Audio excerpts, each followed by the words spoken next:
वरिष्ठ पत्रकार और महानगर टाइम्स के फाउंडर एडिटर गोपाल शर्मा ने फर्स्ट इंडिया से खास बातचीत में बीजेपी की तरफ से चुनाव लड़ने की इच्छा जताई।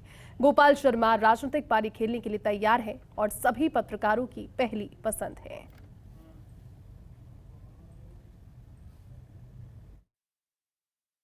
महानगर टाइम्स के फाउंडर एडिटर गोपाल शर्मा आज इस वक्त हमारे साथ में मौजूद है। सर, सबसे पहले तो फर्स्ट इंडिया में बहुत बहुत स्वागत है आपका। बहुत बहुत आभार, अभिनंदन।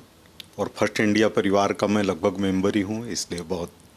सर, सबसे पहले तो बहुत बहुत बधाई आपको, क्योंकि कल का वो जो पल था सबने देखा था जब सभी पत्रकारों ने मिलकर, ना सिर्फ पत्रकार कहें, वरिष्ठ पत्रकार, उन्होंने मिलकर एक चेहरा चुना, एक ऐसा पत्रकार जो कि अब राजनीति में जाएगा। वो पल ज़रा साझा करिए। निश्चित रूप से ये गौरव का विषय है, सौभाग्य की बात है कि जिस पेशे से, जिस समाज से मैं जुड़ा हुआ हूँ, और देखा जाए तो पहले कैरियर के रूप में जिसको चुना, उसके सभी संगठनों के प्रतिनिधि, हमारे ऐसे वरिष्ठ पत्रकार जिनका जीवन निष्कलंकित है और जिन्होंने आज़ादी के बाद से राजस्थान की पत्रकारिता को समझा है, और प्रेस क्लब के सभी पूर्व वर्तमान अध्यक्ष मिलकर उन्होंने सर्वसम्मति से हाथ खड़े करके जब मेरे नाम का समर्थन किया और यह कहा कि हम राजनीति में जाने का स्वागत करते हैं और हम भारतीय जनता पार्टी से आग्रह करेंगे कि वो इनको टिकट दे,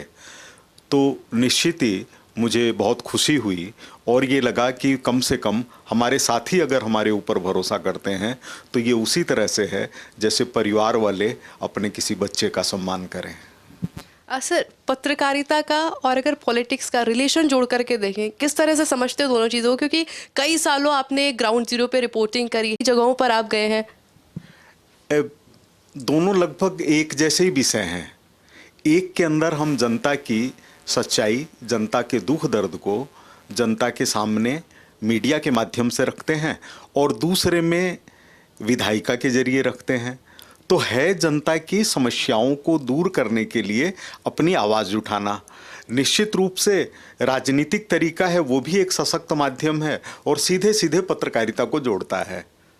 अच्छा, भारतीय जनता पार्टी का अगर आप चेहरा बने या बनते हैं, वो कौन से नवाचार होंगे एज अ पत्रकार आप करना चाहेंगे जो कि आपको लगता है कि ज़रूरत है इसकी बहुत ज़्यादा? देखिए, सबसे बड़ी ज़रूरत है कि हम जिस देश के निवासी हैं उस देश को मजबूत करने के लिए कड़ी से कड़ी को जोड़ा जाए।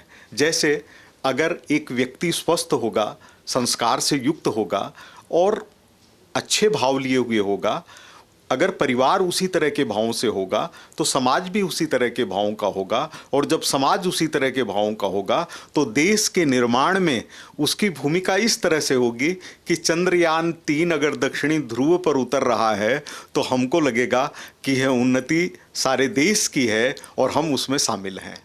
अच्छा गोपाल जी, क्योंकि देखिए, अगर आपके पुरस्कारों की मैं बात करने लगूंगी तो शायद मैं बोलते बोलते थक जाऊंगी, क्योंकि समाज सेवा की बात कर लीजिए या फिर पत्रकारिता की बात कर लीजिए या फिर डिलेट उपाधि से जो आपको सम्मानित किया गया था, ज़रा एक बार आप ही साझा कर दीजिए दर्शकों तक। देखिए, हम लोगों ने जिस समय पत्रकारिता को स्वीकार किया उस समय यह एक नौकरी का जरिया नहीं था, बल्कि हमने ये सोचा था कि हम अपने जीवन को समर्पित कर रहे हैं पत्रकारिता के क्षेत्र में।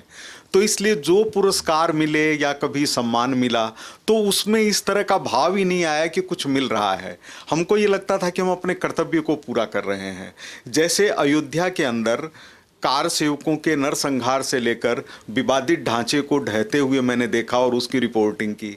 इसी तरह से नरेंद्र मोदी जी के साथ में लाल चौक पर तिरंगा फहराते समय भी मौजूद रहा।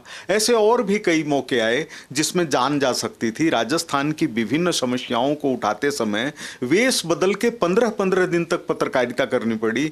ये पहचान ही छिपानी पड़ी कि हम पत्रकार हैं। तो ये सब क्यों हुआ? क्योंकि हमने अपने जीवन को किसी कार्य के लिए समर्पित कर दिया।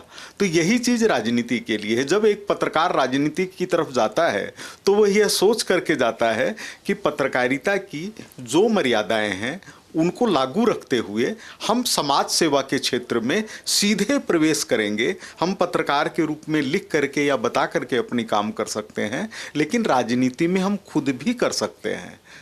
गोपाल जी, क्योंकि देखिए अगर जनता की बात की जाए तो जनता का सबसे ज़्यादा जुड़ाव होता है एक पत्रकार के साथ में। अगर वो एक पॉलिटिशियन से पहले भी वो एक पत्रकार को सुनना पसंद करेगा, क्योंकि उसको लगता है कि बातें निष्पक्ष होगी, सटीक होगी, सीधी होगी, पार्शलिटी उसमें नहीं होगी। ऐसे में जनता से क्या कुछ कहना चाहेंगे? देखिए, जनता से कहना यही है कि जयपुर की जनता मेरे को लगभग 4 दशकों से जानती है। राजस्थान पत्रिका के मुख्य संवाददाता के रूप में महानगर टाइम्स की स्थापना से लेकर के अब तक, तो चाहे देशभक्ति के कार्यक्रम हो, चाहे सामाजिक कार्यक्रम हो, चाहे हाल ही में हुआ सांगानेरी गेट पर 1 लाख लोगों का हनुमान चालीसा हो, हमने कभी अपने स्वार्थ को सामने नहीं रखा। लेकिन जनता जब तक साथ नहीं खड़ी होगी, जनता आपस में एकजुट नहीं होगी, एक दूसरे के कष्टों का समाधान करने के लिए एक दूसरे का सहयोग नहीं करेंगे, तब तक देश को बढ़ाने में कठिनाई महसूस होगी। लेकिन जब सीमा के ऊपर खड़े जवानों को ये पता चलेगा कि देश की जनता हमारे साथ खड़ी है और देश की जनता को लगेगा कि सीमा के ऊपर किस तरह जान पर खेलकर हमारे सैनिक खड़े हैं, तो एक ऐसे भाव की उत्पत्ति होगी जिस भाव के कारण भगत सिंह, चंद्रशेखर आज़ाद, राजगुरु, सुखदेव जैसों की शहादत हुई और सीमा के ऊपर खड़ा जवान जान देते समय सीने पर गोलियां खाना पसंद करता है। भारत का सैनिक कभी पीठ पर गोली नहीं खाता। तो इसी तरह से हमारे देश की जो पत्रकारिता है, इसकी बहुत ऊंची मिसाल है। बाल गंगाधर तिलक, मदन मोहन मालवीय, भगत सिंह, स्वामी विवेकानंद, अरविंद घोष जैसे नाम जुड़े हुए हैं। पराडकर जी का नाम जुड़ा हुआ है। राजस्थान के हमारे पंडित झाबरमल जी शर्मा का नाम जुड़ा हुआ है। तो ये अगर हम राजनीति के अंदर जाते हैं तो उन्हीं भावों को लेकर के जाते हैं और यही कोशिश होगी कि उन भावों के लिए किसी भी तरह का बलिदान करना पड़े, हम पीछे नहीं हटेंगे। गोपाल जी, देखिए इस वक्त राजस्थान के अंदर क्योंकि चुनाव बेहद नज़दीक है, अब कुछ ही महीने बचे हैं, ऐसे में समझा जाए, क्योंकि परंपरा से कही जाती है कि एक बार कांग्रेस पार्टी, एक बार भारतीय जनता पार्टी, इस बार जो टर्न है देखा जाए तो भारतीय जनता पार्टी का है। पर इस वक्त जो चुनावी रण तैयार हुआ है राजस्थान के अंदर, किस तरह से देख रहे हो उस चुनावी रण को? देखिए, राजस्थान की परंपरा का मतलब ये है कि कोई डाली हुई परंपरा नहीं है। भैरव सिंह जी 2 बार लगातार 90 में और 93 के अंदर मुख्यमंत्री रहे थे। सुखाड़िया जी भी रहे, हालांकि बहुमत बनाने में सबको कोशिशें करनी पड़ी। पिछली बार भी टर्न के हिसाब से अगर देखा जाए तो कांग्रेस का नंबर था, लेकिन कांग्रेस को बहुमत से ज़्यादा सीटें नहीं मिली।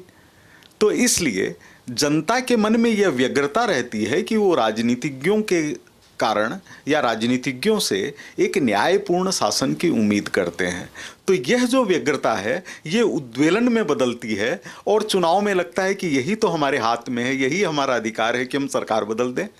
लेकिन सरकार बदलने के साथ साथ जनता अगर यह तय कर ले कि सरकार से हमको यह काम करवाना है, अगर हमको न्याय नहीं मिल रहा है तो हमको न्याय प्राप्त करना है। और देखिए हमारे साथ में मौजूद है महानगर टाइम्स के फाउंडर एडिटर गोपाल शर्मा, जिन्होंने अपने कई विचार साझा किए। और अब क्योंकि एक पत्रकार जब राजनीति में उतर आता है तो क्या क्या क्रांति लेकर के आता है जनता के लिए, ये देखने वाली बात होगी। कैमरा पर्सन यश माथुर के साथ आयुषी महर्षि, फर्स्ट इंडिया न्यूज़।